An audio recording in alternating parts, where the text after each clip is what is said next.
Kwanza niwashukuru ndugu wanahabari ambao mmenitembelea shambani.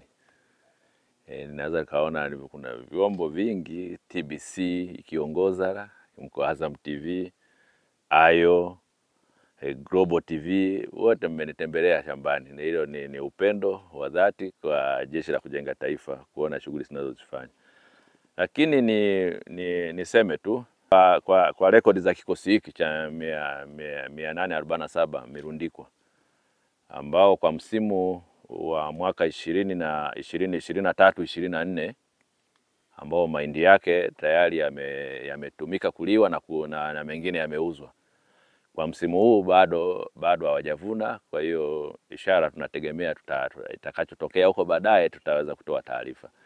Lakini kwa kikosi hiki kwa msimu wa 2023-24 tuliweza kuwaletea hela takriban milioni kama 550 kwa ajili ya kufanya kilimo. Na katika mauzo waliouza kuna mahindi mengine yalitumika kwa chakula, lakini yapo mahindi ambayo yaliuzwa yalipelekwa sokoni kwa ajili ya kuweza kupata fedha. Fedha hizo mara nyingi watu tunazitumia kwa ajili ya kuandaa kilimo kinachofuata. Lakini vile vile kiasi huwa kwa sababu tukichukulia kama mahindi mengine yanaliwa, kwa hiyo ili waweze kulima tena kwa msimu unaofuata, huwa kama makao makuu ya Jeshi la Kujenga Taifa tunawawezesha, tunawaletea fedha nyingine kwa ajili ya kufanya kuendelea pale walikoishia. Kwa hiyo mwaka jana waliweza kuuza na kupata jumla ya milioni 728. Fedha zile wakishauza huwa zinawekwa kwenye akaunti maalum iliyoko ya makao makuu ya Jeshi la Kujenga Taifa, ambayo ndio ikikusanywa na mazao mengine na kuongezea fedha kidogo ambayo tunaipata kutoka katika fedha tunazopokea kutoka serikalini, tunawaongezea ili waweze kulima tena msimu unaofuata. Kwa sababu kilimo hiki wanacholima tunataka kujitosheleza kwa chakula. Lakini vile vile kilimo hiki ni kwa ajili ya darasa, kwa ajili ya vijana.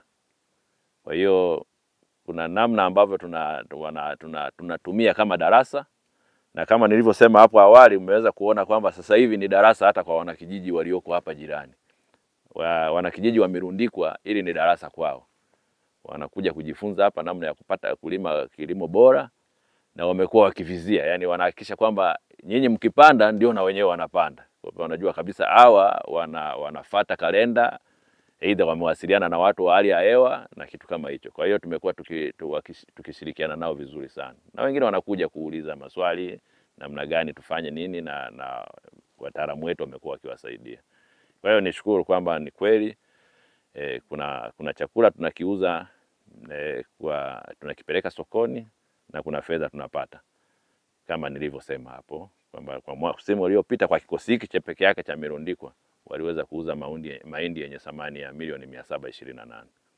Asante sana. Wateja wenu pengine ni kutoka ukanda upi hasa? Wateja wamegawanyika. Wako wateja wanaokuja kama taasisi, kwa sababu zipo taasisi zinazolisha watu wengi kwa wakati mmoja, kwa maana kuna mashule, wale ni wateja wetu.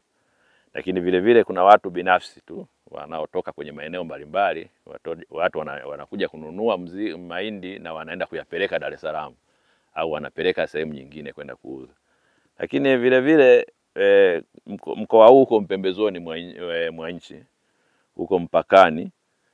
Kwa hiyo wapo wateja wengine kama sera za nchi zinakuwa zimeruhusu mipaka kwamba wanaweza wakauza watu kutoka nje wakaja kununua mahindi ndani ya nchi yetu, basi vile vile wanaruhusiwa, wanaweza kuja kununua na wakapeleka kwenye nchi zao.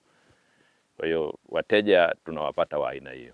Mkuu wa chuo cha Kilimanjaro Institute of Technology and Management kilichopo Mwenge, Dar es Salaam na chenye ithibati na usajili wa NACTVET namba REG/ANE/029 anapenda kuwatangazia ofa maalum wahitimu wote wa kidato cha 4 2024 kwa kozi mbalimbali zikiwemo computer application, ICT for beginners, CCTV camera, video production, graphics design pamoja na sales and marketing. Kozi hizi zitaanza tarehe 2 mwezi wa 12 kwa awamu ya kwanza na tarehe 6 mwezi wa kwanza 2025 kwa awamu ya pili. Pia muhula mpya wa masomo kwa kozi za IT, Hotel Management na Front Office utaanza tarehe 8 January 2025. Kwa maelezo zaidi piga simu namba 0766348652 au 0717816034. KITM, elimu na ujuzi kwa maendeleo ya uchumi.